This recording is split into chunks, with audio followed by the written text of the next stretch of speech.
भ्यो नमो नमः। आज हम अपनी अष्टमी कक्षा की वर्कशीट 6 कर रहे हैं। ये हमारा द्वितीय पाठ है बेटा। बिलस्य है वाणी न कदापि में श्रुता, बिल की वाणी को मैंने कभी नहीं सुना। इससे पहले वाली वर्कशीट जो हमारी 5वीं वर्कशीट थी उसमें भी हमने इसको ही किया था और अब हम इसका जो शेष भाग है उसको बता रहे हैं। इसमें आगे देख लीजिए, आगे क्या होता है कि यहाँ तक पीछे आपने पढ़ा है कि जो शियार है वो क्या कहता है गुफा से कि गुफा क्या तुम्हें याद नहीं है कि मैं जब भी आऊँगा तो तुम मुझे बुलाओगी। उसने ये क्यों कहा था? जब उसने क्या देखा था कि जो शेर के पैरों के चिन्ह हैं वो तो गुफा के अंदर जा रहे हैं लेकिन बाहर नहीं आ रहे हैं। तब अपनी युक्ति लगाकर शियार ने ये कहा था।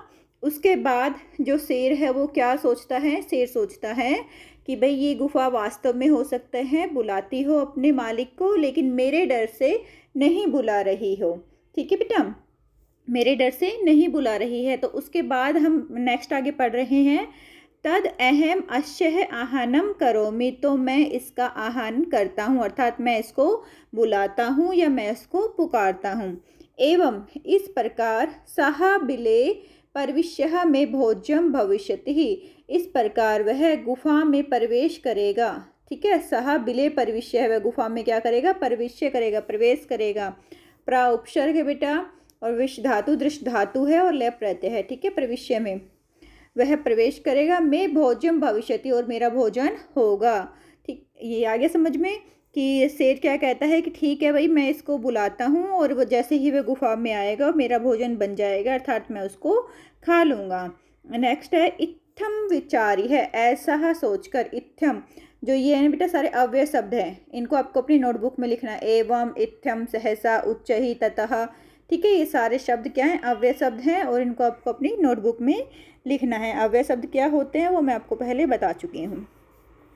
तो इत्थम विचार्य, ऐसा सोचकर, सिंह सहसः श्रृगालस्य आहानम अकरोत्, ऐसा सोचकर जो शेर है उसने अचानक से, सहसा अचानक से, शियार का आहन किया, अर्थात शियार को पुकारा, बुलाया।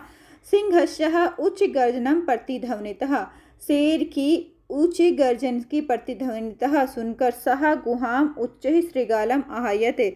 ठीक है, शेर ने क्या किया? उच्च ही गर्जन प्रतिध्वनिता, अपनी जैसे ही वो बोला तो उसकी जो आवाज़ है वो बहुत ही क्या होगी? ऊंची होगी। तो जैसे ही शेर की ऊंचे गर्जन की आवाज़ आई है, सा गुहा उच्च ही श्रृगालम आहार्यत, और उस गुफा ने जोर से शियार को पुकारा। इसका कहने का मतलब क्या है बेटा कि प्रतिध्वनि का मतलब है कि जैसे बोला जाता है गुफा में अंदर कहीं पर भी, तो वो जो ध्वनि है इको करती है, अर्थात उसकी जो साउंड है वो बहुत तेज हो जाती है। ठीक है, जो साउंड है वो ध्वनि और प्रतिध्वनि का मतलब ये होता है। ध्वनि जैसे एक बार आवाज़ करते हैं, प्रतिध्वनि गूंजना। ठीक है, उसकी आवाज़ क्या करती है? गूंजने लग जाती है। यहाँ लिखा भी हुआ प्रतिध्वनि का अर्थ है गूंजना। तो उसकी आवाज़ से गूंजने लगी तो क्या हुआ? अनेन अन्य अपि पशुः भयभीता अभवन, वहाँ पर जो दूसरे पशु थे वो भी क्या हो गए? भयभीत हो गए, वो भी डर गए और वो भी डर के भाग गए हैं। श्रृगालो अपि ततः दूरम प्लायमानः, शियार भी ततः वहाँ से दूरम प्लायमानः, दूर भागते हुए, इमम आपठत, उसने यह पढ़ा। भागते भागते, दूर भागते भागते शियार ने क्या पढ़ा? अनागतम यह कुरुते सह शोभते, या सोच्यते यो न कृति हो अनागतम। तो ये क्या कहना चाह रहा है बेटा? अनागतम, ठीक है, आने वाली विपत्ति को, यह जो अनागतम, आने वाली विपत्ति को, यह जो कुरुते है, जो अर्थात उसका उपाय कर लेता है, कुरुते सह शोभते, वह शोभ्यमान होता है। जो प्राणी आने वाली विपत्ति को दूर करने का उपाय सोच लेता है वह सुखी होता है। ठीक है, क्योंकि विपत्ति को जो दूर नहीं करता, सहा सोच्यते यो न तत् अनागतम, सहा शोच्यते है, वह क्या करता है? शोक करता है। ठीक है, शोष्यते का मतलब शोक करता है, दुखी होता है।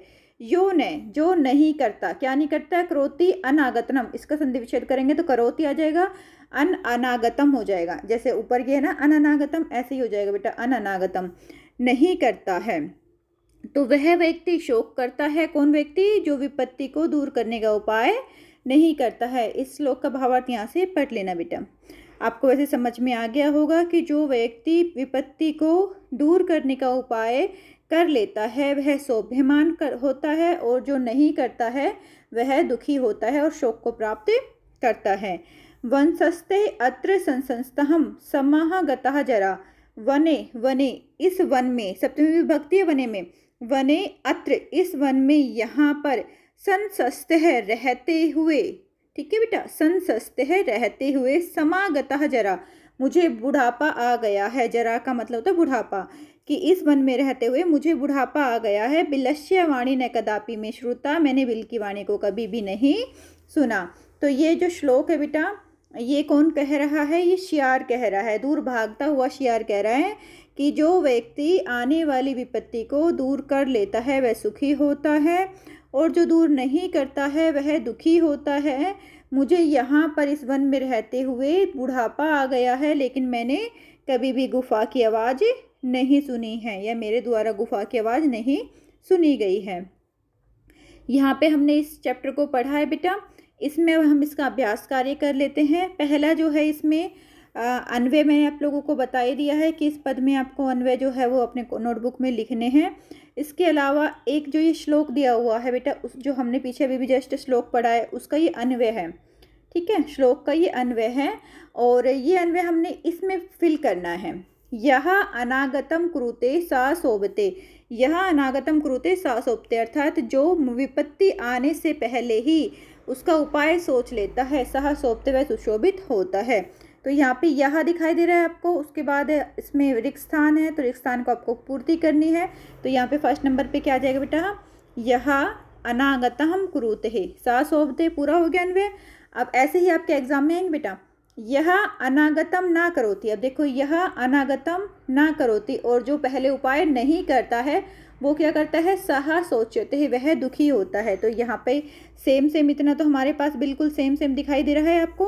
यहाँ अनागतम ना करोती, तो हमारे पास मिसिंग क्या है? मिसिंग है हमारे पास ये सोचते, तो हम इसका आंसर ये लगा देंगे, सोच यते दुखी, ठीक है बेटा। अत्र वने संसस्तः, यहाँ इस वन में रहते हुए, डैश समागतः, तो इसमें मिसिंग क्या है? जरा, जरा समागतः, तो थर्ड में हम यहाँ पे क्या लिख देंगे? मुझे बुढ़ापा आ गया है, यहाँ पे जरा आ जाएगा बेटा। कदापि में डैश वाणी न श्रुतः, कभी भी मैंने किसकी वाणी नहीं सुनी? बिल की वाणी को नहीं सुना। तो यहाँ पे रिक्त स्थान में हम क्या लिख देंगे? बिलस्य, यहाँ पे फोर्थ वाला पॉइंट लिख देंगे, मैंने कभी भी बिल की वाणी को नहीं सुना है। तो ये हमारा क्वेश्चन कंप्लीट हो गया है, जिसमें हमने अन्वय को देखकर इसको पूरा करना था। इसके अलावा हमारे पास जो क्वेश्चन है वो क्या है? हमारे पास ये क्वेश्चन है बेटा कि हमें ये मंजूषा दी गई है, इसमें से हमने छाट कर इसके क्वेश्चन आंसर लिखने हैं। सिंहः कश्यः आहनम अक्रोध, शेर ने किसका आहनम किया? किसको आहनम किया था? किसको पुकारा था? श्रीगालस्य है। यहाँ पे क्या आ जाएगा? कश्य के स्थान पर श्रीगालस्य है, ठीक है, पहले नंबर पे ये आ जाएगा श्रीगालस्य। नेक्स्ट है के भयभीता अभवन, कौन भयभीत हो गए थे? जो वहाँ पर रहने वाले पशु थे वो भी क्या हो गए थे? भयभीत हो गए थे। तो यहाँ पे सेकंड आ जाएगा पशुहा, ठीक है बेटा। सेकंड में के स्थान पर क्या आ जाएगा? पशुहा, बहुवचन है ये, पशुहा भी बहुवचन है, इसलिए के शब्द जो है बहुवचन के लिए प्रयुक्त होता है। श्रीगाल है कुत्र पलायमान, कहाँ पर भागता हुआ? कुत्र, कहाँ पर भागता हुआ? श्लोकम आपठत, उसने श्लोक को पढ़ा, तो कहाँ पर भागता हुआ? दूर भागते हुए। तो थर्ड में क्या आ जाएगा? दूरम। श्रीगालः दूरम पलायतः श्लोकम आपठत, श्या दूर भागते हुए श्लोक को पढ़ता है। कश्यः उच्चैः प्रतिध्वनितः गुहायां श्रीगालः आयत, किसकी ऊंची जो ध्वनि थी, गूंज थी, जिससे गुफा को उसने श्यार को बुलाया, तो किसकी थी? चौथे में आ जाएगा हमारे पास शेर की, सिंहस्यः, ठीक है बेटा। सिंहस्यः उच्चैः प्रतिध्वनिनः गुहा श्रीगालम आयत। तो ये आप लोगों का क्वेश्चन आंसर हो गए हैं और अन्वय हो गया है बेटा। इसको आप अच्छी तरह से ध्यान से समझ लेना, और इससे रिलेटेड जो वीडियो मैंने बनाई हुई है बिलस्य वाणी में कदापि श्रुता, उसका हिंदी अनुवाद और अभ्यास कार्य मैं आपको डिस्क्रिप्शन बॉक्स में नीचे दे दूँगी, आप उसको भी पढ़ के अपना अभ्यास कार्य कर सकते हो। ओके बेटा, धन्यवाद, अपना ध्यान रखना।